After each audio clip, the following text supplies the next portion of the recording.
I'm Eric. I'd like to know more about religion, but it's from a non-expert point of view. I'm more like a hobbyist, like a hobby.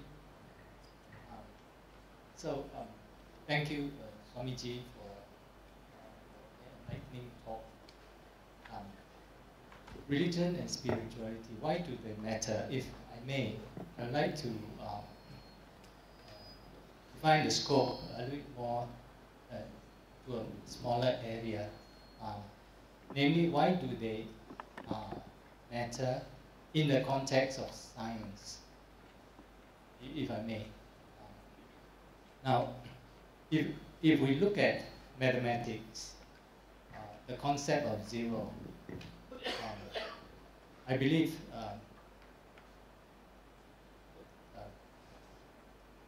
Hinduism or the concept of zero came from India. And there's even a temple that I think marks this event. So it would seem to me, a non-expert point of view, that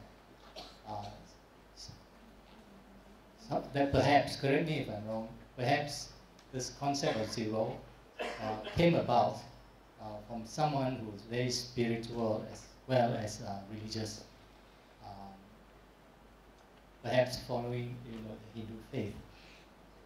Now, that's mathematics. If we look at astrophysics, the Big Bang Theory, the Belgian priest of the Jesuit order was the author of the Big Bang Theory, Georges Lemaitre. So in these two cases, important scientific mathematical concepts were authored by people who were deeply spiritual and religious. However, if we look at a living scientist today, Steve Hawkins, I think it would be very difficult to put him in the same category of the spiritual and religious. So it would seem to me, a non-expert, that religion did seem to matter in some situations, like concept of zero and concept of the Big Bang Theory, but they don't seem to matter at all in the case of another great astrophysicist living today in the form of Steve Hawkins. Would you comment on this, please?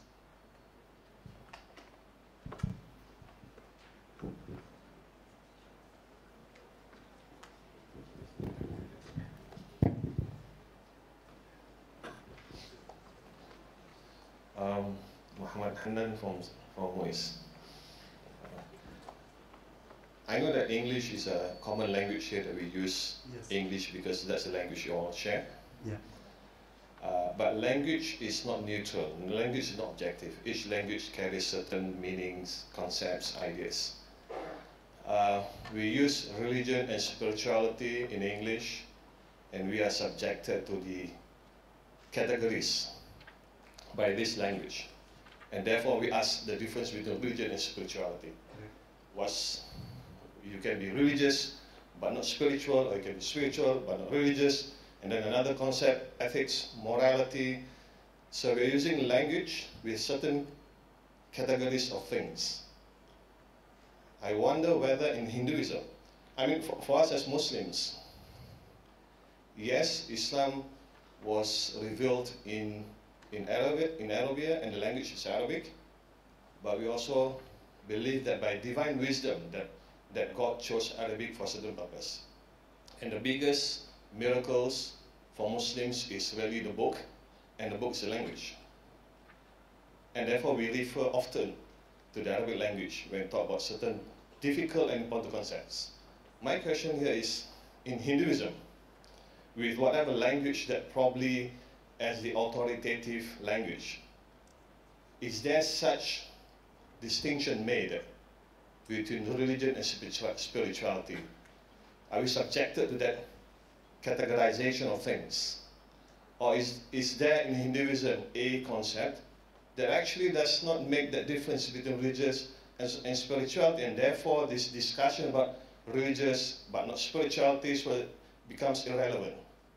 So I wonder whether in Hinduism, what's the basic idea, what's the concept, and what's probably the language that really brings about this question about religion and spirituality? Thank you. I'll give a small example. One gentleman visited, he's a Hindu, he visited the Hindu temple. It's a real fact. This is not a story, it's a real fact. He visited a Hindu temple, being a Hindu, and there are certain temples where the priest will show you the light, which is he has done prayer in the temple, and people takes blessings from them because it was offered to God, whatever this is the way. And there they put some money in the plate. And in many temples, that money goes to the priest. That is the arrangement of the management. This gentleman, in Indian context, he put 10 rupees, which is equivalent to maybe 20 or 30 cents, in that plate, and 100 rupees in the charity box inside the temple. The priest came to him and says, for me 10, and for this piece of stone 100. Here lies the problem. He is a priest living in the temple, worshipping in the temple, considers the statue or the idol as a piece of stone. If he is not spiritual, that becomes a business from him, because he was expecting 100 in his plate and 10 there. In Hinduism, the language for religion and scriptures is Sanskrit. Unfortunately, like all the religions, the language of the scripture is not the language of the day-to-day usage. I don't know whether in any country Hebrew is spoken as a spoken language as day-to-day life. Sanskrit is not the language which is used in day-to-day life. But there is a distinct word for religion and spirituality, considering religion as rituals and spirituality as spirituality. In the Vedas we have two parts. One is called Karma Kanda, where the rituals are being told. But if the rituals are not connected with the philosophy, what I was just discussing, that remains only rituals.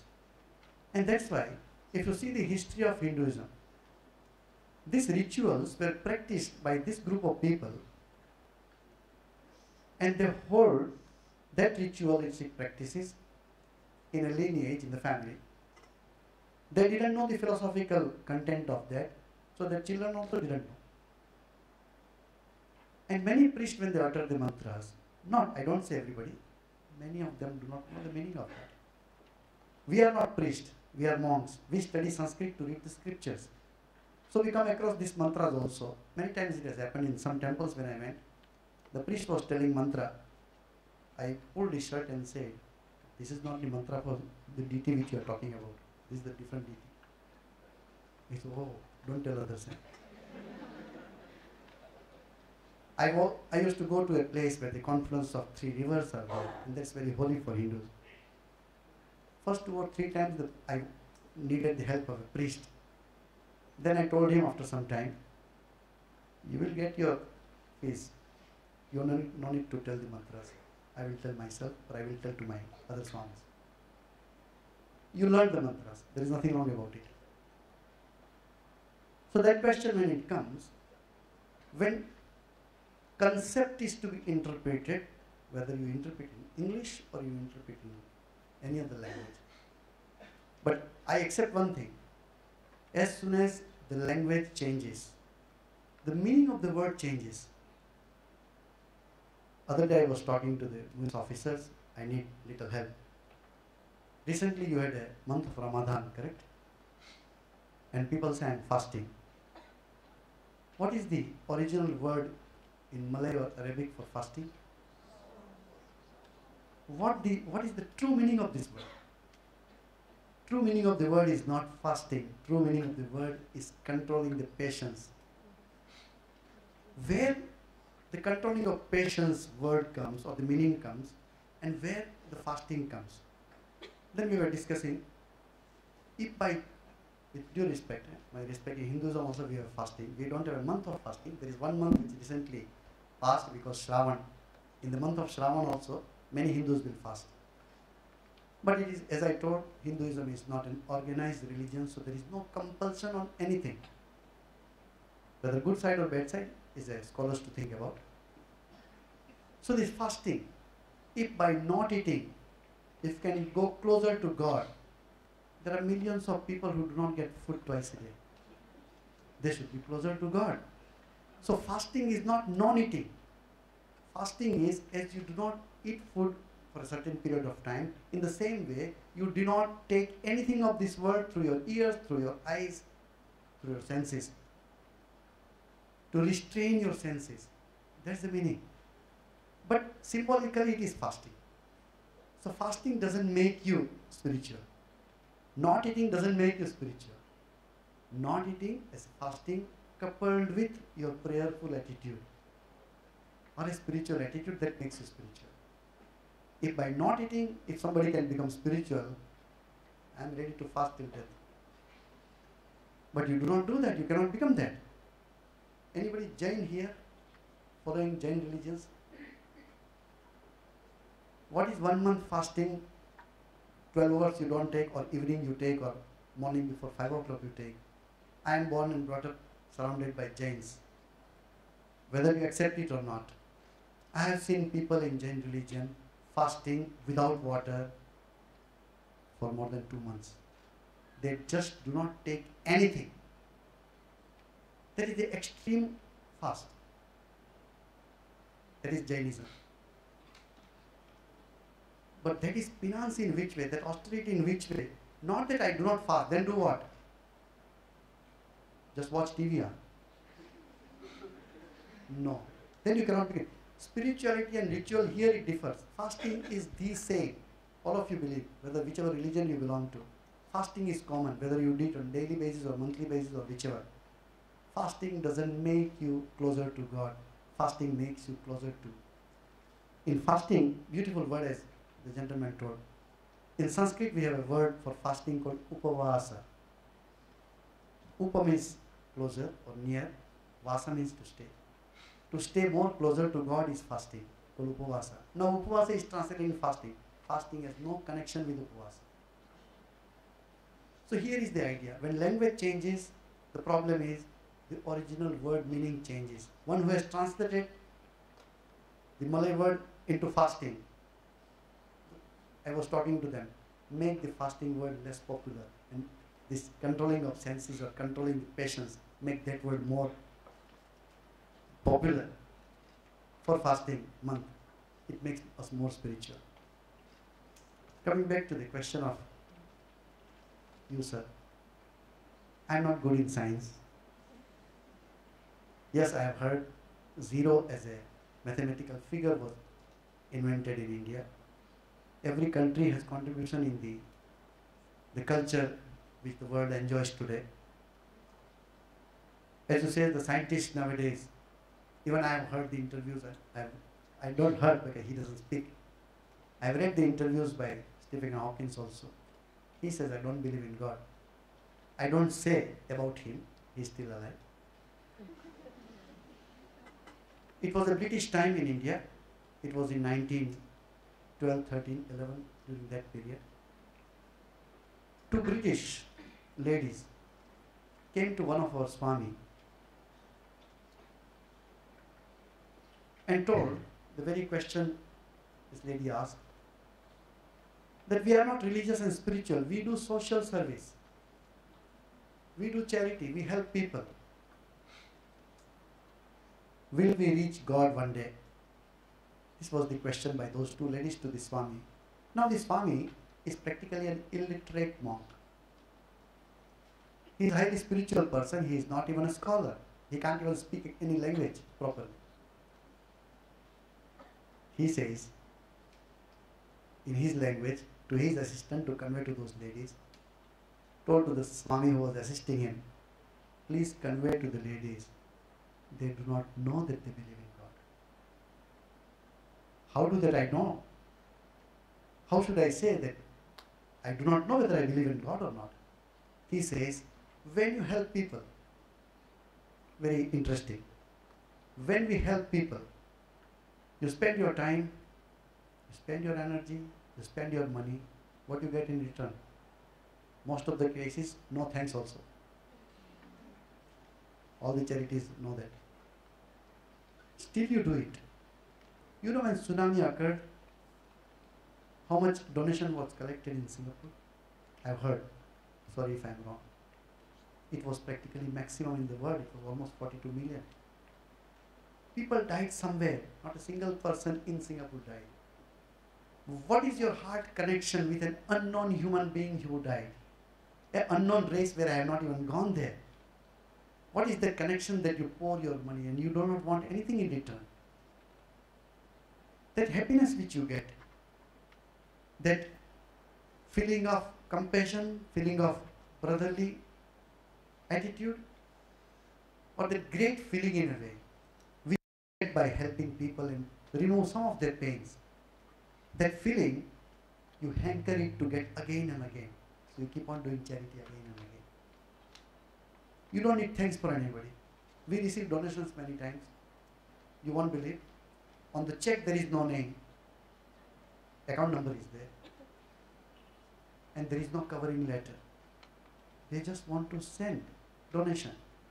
We issue the receipt. Anonymous, account number so and so. Why do we do that?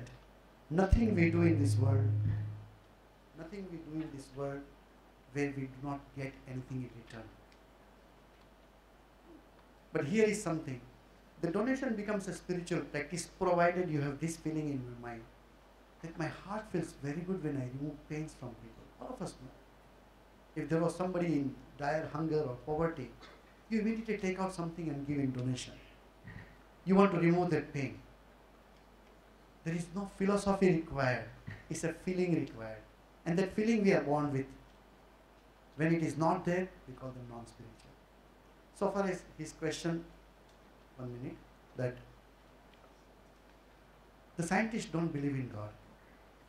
I am not a good in any way. I am not nearer to the science. I have studied science. Astrophysics I am totally unaware about. But I have read and I have interest in doing that. Remember the latest discovery of, what do you call it? Higgs boson. A particle. God particle. Look at the audacity of human being.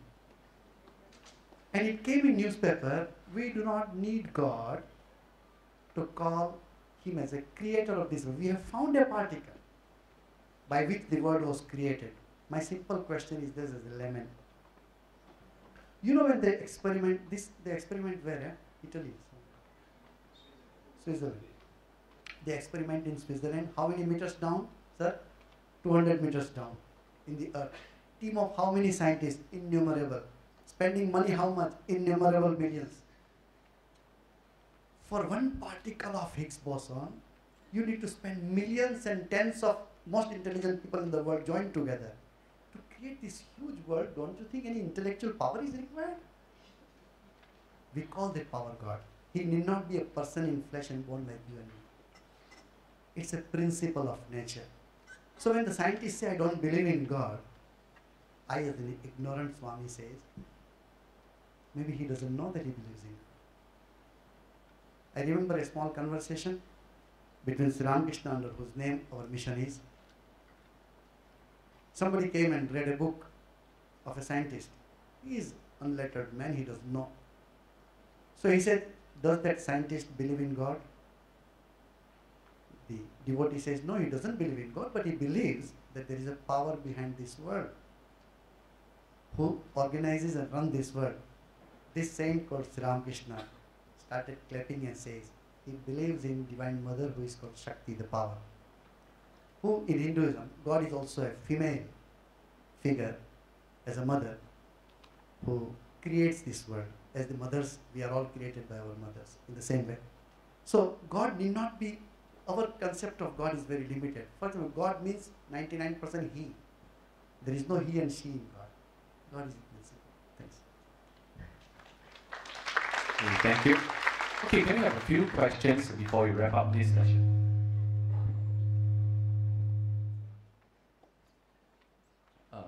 Okay, can you hear me? Okay, can we have a few questions before we wrap up the session? Yeah. Yeah.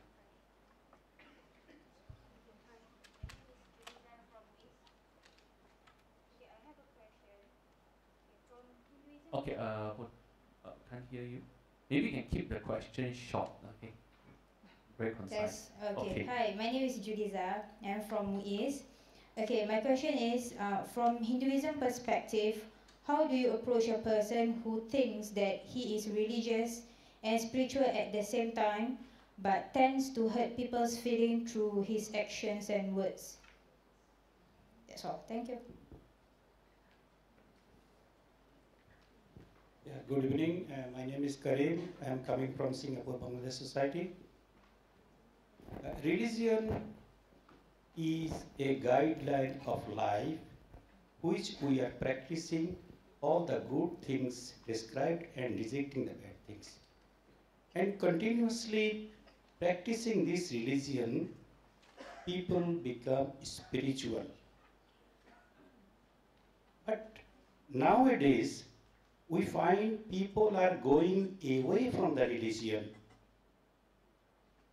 With the modern culture and whatever activities they are calling, these are pulling the people away from the religion, which for this, what is your message irrespective of any religion?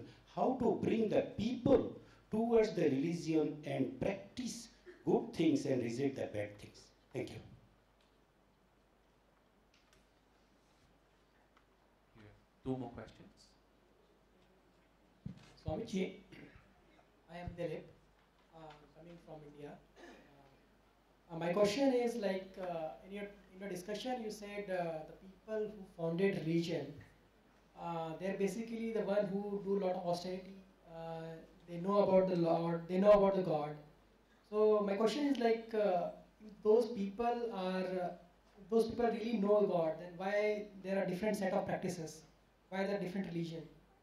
And I also understand from your discussion that people, in order to be spiritual, we need to follow some religion. We need to follow some practices, which we call the religion.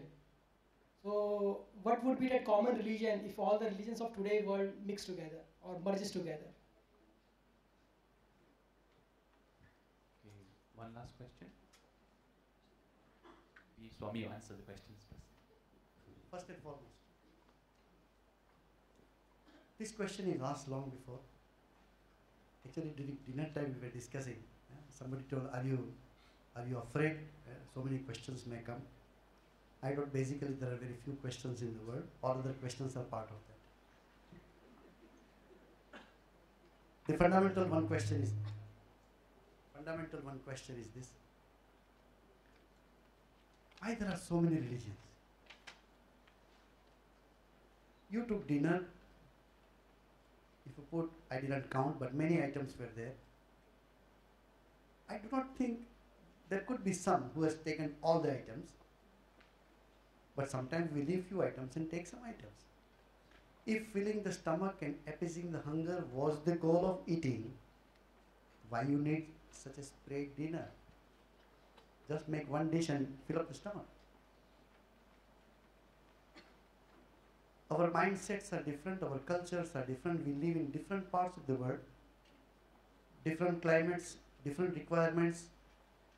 Even that also affects our personality. The science was developed more in the cold countries. This is one way of analysis. And more introvert people were born in the hot countries. Why it is so? In the hot countries, people tend to be within the home, within the house.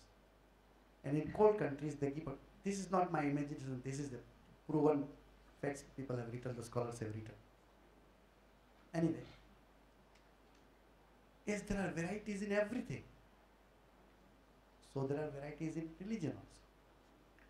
And I will not repeat the things which I told, that religion were started, initiated in different parts of the world, in different types of the history. Just now after dinner, one of the volunteers was sharing that the food which you took was almost Yemen or some Saudi Arabia and Egypt. Until it was told, I didn't even know that. Correct? How many of you knew before eating? Very few people knew. But you took the same food. Question is this, that eternal quest about God is the seed everywhere. Then from there the religion starts. Spirituality is this, to know the infinite, to know God, to know the truth. How to know?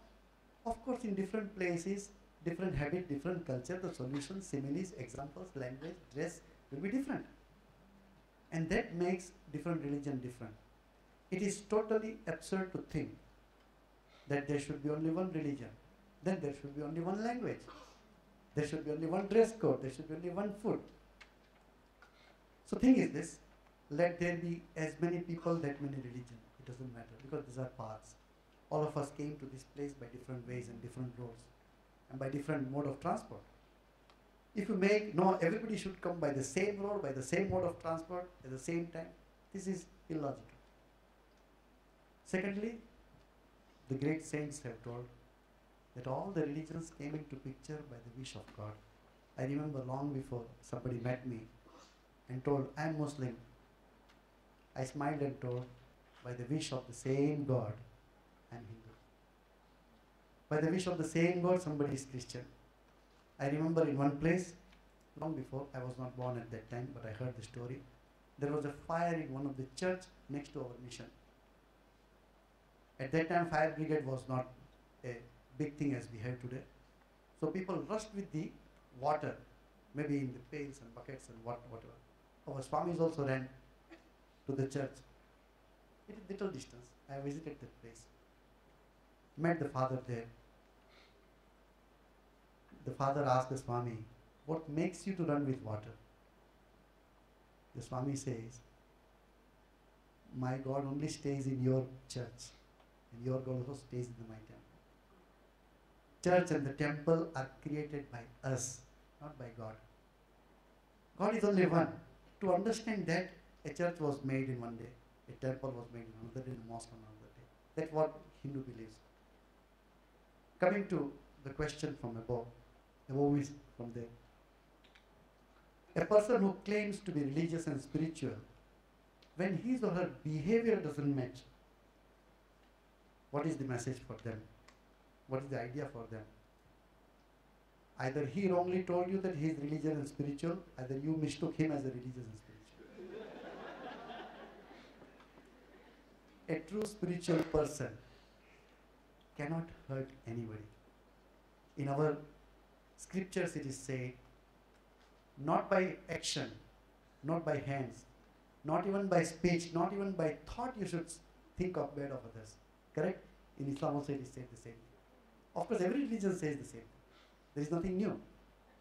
Because if I think bad about you from my mind, if I curse in my mind, this should happen to you in my mind, I don't even speak. It is as good as speaking, is as good as hurting you physically. So a spiritual person, a true spiritual person, at least he or she tries that because of him or her, nobody in the world is hurt. Thanks. Okay, thank you very much, Swami. It's a very interesting topic today. And it's not very easy, frankly speaking, not very easy to explain many terms, especially religiosity and spirituality, in another language which is different from the religious scriptures. So it's a very insightful, very, very good lecture today. So before I end, We will. I know some of you have some questions. We'll be Swami will be around after the lecture to mingle around with you and to have further dialogue. Okay, after this. Okay, so may I? Thank you very much.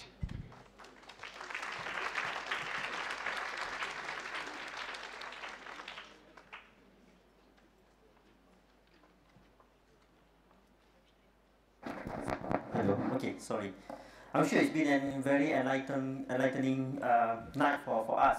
And thank you to Master Wei and Swami Sama Chintananda for illuminating us on the distinction and relationship between the religion and spirituality, and actually tell us how these both concepts are interdependent of each other in order for us to produce the moral and pious woman and man of exemplary character. At this point, I would like to remind all of you to fill in the feedback form that you can find inside the paper bag that we have given to all. Ladies and gentlemen, it is also my pleasure now to invite Ustaz Murad Muhammad Aris, Chief Executive of MUIS, Mr. Abdul Razak Marika, together with Mr. N.